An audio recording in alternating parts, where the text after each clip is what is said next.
maa ngi lay fay Ndiawar. donc tey ñu ñëwoon fii rek seet si la. pour waxtaan ak yow ci situation politique gu Sénégal ak Parcelles Assainies. donc ñu gis ni président Macky Sall mi nga xam ne moom ngeen jiital wóolu ko yaakaar ko mu am décision mu jël ci investisseurs yi mu jiital fii ci commune bi nga xam ne moom ngeen nekk le maire sortant mu nekk maire Moussa Sy donc ñu bëggoon rek nga am wax ji yow sa xalaat. merci Ndiawar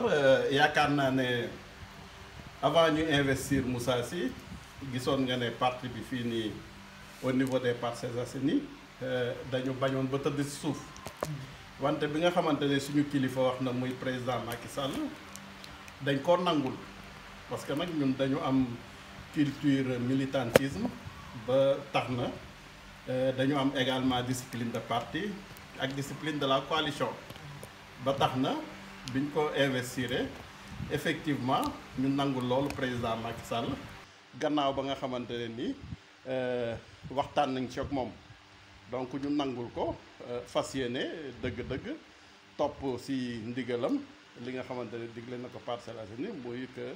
Moussa Sy jiitu donc loolu je pense que ne démontré nañ ko en face de tous les Parcellois en face de Dakar et en face de tout le Sénégal que ñun duñu weddi li nga xamante ne moom mooy waxu suñu kilifa en l'occurrence le président Macky Sall. ñu bëgg xam sa impression bi liste yi nga xam ne moom lañu defal génne te yow lan nga ci am comme mbégte surprise wala lan moo ci sax. waaw liste yi nag ba mu génnee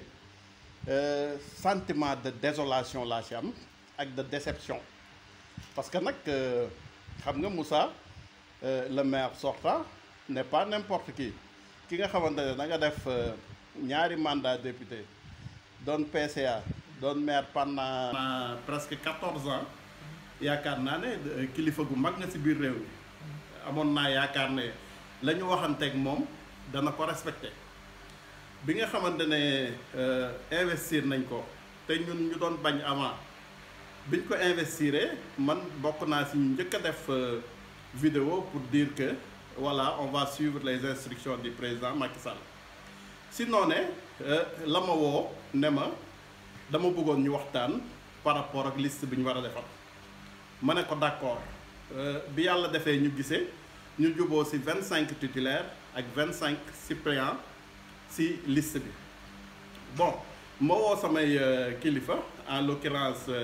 ministre d'État Mbaye Ndiaye woo Amadou Ba ñu juboo ci kàddu ne 25 yi baax na ñu ne ñu nii ngeen di doxalee nii ak nii ak nii ma doxaleeg moom noonu gannaaw 25 yi waxoon nañu ko naka la ñuy defee répartition bi ma ne ko 13 yi na nga ko dugal ci liste majoritaire bi yeneen 12 yi nekk ci liste proportionnelle bi waxoon nañ ko aussi proposé woon nañ ko kan moo war a jiite également liste proportionnelle bi mais yooyu yëpp defu ci dara parce que xam nga yëf yi man investir yi man du doon ne man investir nañ ma wala investir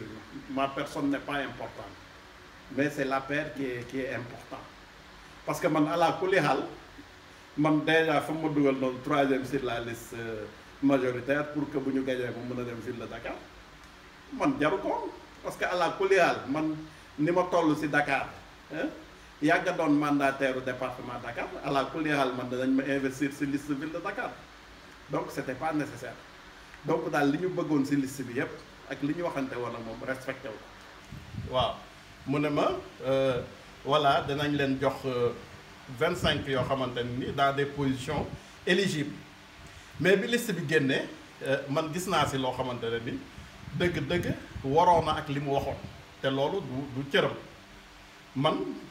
dama ko wóolu woon parce que fi mu toll actuellement ci autorité ak fi mu toll ci réew mi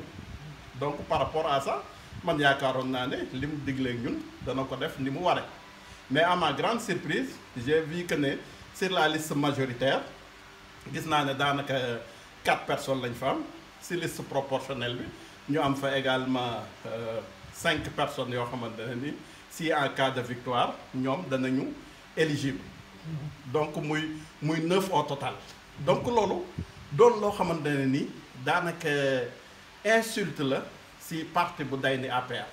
parti boo xamante ne ni dafa nekk au pouvoir parti boo xamante ne nii aussi da doon dund biir Parcelles Assainies yàgg a gañal président Macky Sall ay élection tey jii muy dem ay élections locales ñu koy jox ay 9 yoo xamante ne dañoo éligible te li si gën a doy waar mooy ki nga xamante ne moom mooy l'honorable HCCT Mbathio Niakhasso mais booy xool sur la liste majoritaire mais fi mu ko teg je pense que ne daf ko doon jéem a xañ pour mu dem ville de Dakar loolu lu doy waar la suñu président des sages les sages kenn investiru leen suñuy enseignants kenn investiru leen suñuy jeunes kenn investiru lañ ki nga xamante ne moo jiite suñuy cadre gis nañu position bu ñu ko relégué sur la liste proportionnelle également gis nañu ñi nga xamante ne ñoom ñoo jiite chrétiens yi nekk suñu parti ñoom itam également gis nañ ne ils ont été laissés en rade donc loolu di lu doy waar loo xamante ne ni APR daj na ko fii nii si biir Parcelles Assainies te loolu c'est un cri de cœur que nous lançons au président de la République Macky Sall. léegi gannaaw loolu yow yaakaaroo situation politique bu APR seen taxawaay bi Parcelles ëllëg mu wàññeeku. waaw parce que nag xam nga tey jii bu ñu demee ba élection yi passé bu liste bi gagné woon mais Parcelles Assainies kon 9 conseillers lay peser biir Parcelles Assainies 9 conseillers municipaux lay peser biir Parcelles Assainies moo tax le maire Moussa Sy lii muy def nii di ñu ko def tey jii gis nañu ne man dama jàpp ne y a une main derrière y a des hauts responsables du parti yu nekk ci ginnaaw xëy na bëgg liquider les membres authentiques de l'APR tey jii moo tax ñu am taxawaay bii ñu am ne parce que tey jii bu ñu weesoo élection yi APR dana néew doole lool Parcelles Assainies parce que day dem ak 9 conseillers municipaux donc pourquoi maintenant ñun ñi nga xamante ne dañoo jàkkaarloo woon ak Moussa Sy di xeex ak moom ba indi président Macky Sall au pouvoir tey jii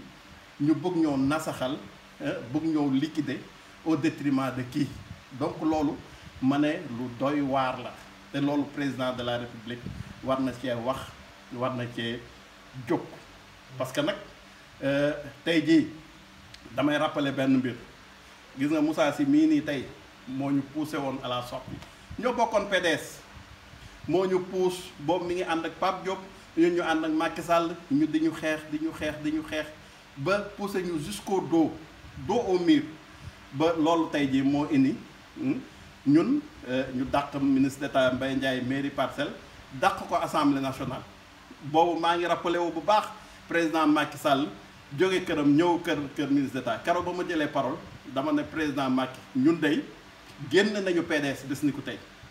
ñu ngi lay xaar ci biti ñun ñoo njëkk a génn Macky Sall biir PDS di ko xaar ci biti mu ñëw créer partem ñu ànd ak moom ci biir parti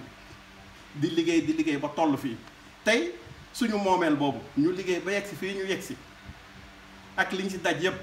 tey jii Moussa Sy ma ñu génne woon PDS tey moo ñu bëgg a génnewaat APR loolu day doon lu doy waar loo xamante ne ni président de la République war na cee wax. bu loolu weesoo gannaaw Parcelles Dakar coalition liste Benno Bokk Yaakaar bi nga xam ne seen camarade Diouf Sarr moo ko jiite est-ce que pare ngeen pour battre campagne pour moom. waaw xam nga man dañ may interpeller pour ça mais loolu xam nga ne Diouf Sarr suñu camarade de parti la du dëgg buñ ko désigné dañ ko war a jàppale rawatina man mii di wax ak yow moi j'ai des relations particulières avec Diouf Sarr des relations d'amitié et fraternelles avec Diouf Sarr. Diouf Sarr c'est le seul ministre bi nga xamante ne man day jóge Fatick dem seeti sama yaay ba day jóge fii Dakar dem seeti sama yaay ba Fatick du dëgg yëkkati ay xéewalam may ko xam nga kooku kon am na fu mu la teg seen relation leneen la donc nous allons le soutenir sans réserve parce que ndamam mooy ndamu président Macky Sall mooy ndamu tous les responsables de Benno Bokk Yaakaar de Dakar donc loolu moom buñ ci am benn xel ñaar danañu ko jàppale mais li nga xamante ne nag moo am Parcelles Assainies nous prenons acte. lan mooy sa dernier mot. waaw bon di wax rek ne maa ngi woo suñu responsable yi ak suñu militant APR yépp que ñu gën a ràngoo courage gën a ràngoo abnégation mel ni ba ñuy door en 2008 nañu meloon xam nga di liggéey en communauté di liggéey en groupe pour di am ndam. nañu booloo kenn bañ a dox suñu diggante kenn bañ ñoo jaxase parce que l'avenir de notre parti dañ ko war a protéger n'est-ce pas dañu war a fexe parti bi exister après les élections locales mais dans ces conditions là nii ñu bëgg a rey liquider ñu bu boobaa c'est le parti qui va en pâtir te loolu yaakaar naa ne ñun tey jii ñun duñu ko nangu tey duñu ko nangu ëllëg waaw loolu daal laa am lu may wax responsable yi di leen masawu parce que coup bi rëy na diis na parce que tey jii ku waxoon ne tey suñu yenn responsable yi du ñu nekk ci liste Benno Bokk Yaakaar dans des élections locales duñ ko gëm mais gis nga hélas dañu yaakaaroon ne rek ki ñu amal affaire wax dëgg yàlla il a grandi en sagesse am na yoo xamante ne ni et puis ak aussi en élégance am na yoo xamante ne ni yaakaaroon naa ne dootu ci dugg dootu ko def. merci beaucoup honorable. jërëjëf merci beaucoup. maa ngi gërëm bu baax Dinguet TV di la gërëm Ndiawar di la sant.